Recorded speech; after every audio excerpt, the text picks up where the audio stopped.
এবার যদি কুকুর পাওয়া গেছে চুপচাপ বসটা অনেকক্ষণ ধরে জার্নি করছিস তো অনেকক্ষণ ধরে শরীর বুঝ হাজির 2-3 বার তো চান করবো তারপর শরীর একদম ফ্রেশ হয়ে যাবে ওই ঘুম হইলে তাই গিয়ে চান করবো তারপর ঘুমের ঘরটা কেটে যাবে আর নদীতে পড়ে যায় নদীতে কোথায় জয় জগন্নাথ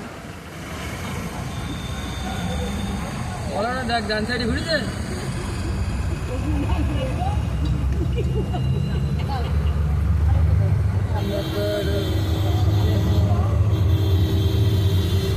এই যে হাইওয়ে এত ভালো লাগে কত সুন্দর লাইট ফাইট লিমিট করা লিমিট আনলিমিট হলে দেখতে পাচ্ছিস আনলিমিট মানে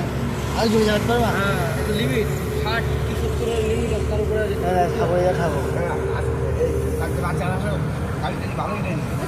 না না না নাই যতই টানো ওই ওই লিমিট ক্রস করতে যাবে না ঠিক বলে ক্যামেরা সিসি ক্যামেরা খাটানো ওই কিছু করবে না এর ফাইন সব ওই মালিকটা চলে যাবে এর কোনো গাড়ি আটকাবে না কিচ্ছু করবে না যাও তো টাকা ফাইন সব ওই জায়গায় করবে ওখান থেকে শুধু ওই জুম করবে নাম্বারটা নেবে ব্যাস এখন তো ওই সিস্টেম যাও না এখন এই কি এটা হয়েছে ওতে মারলে একবার বেরিয়ে আসবে কারেন্টে বিলি মতো বেরিয়ে আসবে পৌঁছে যাবে মোবাইল নাম্বার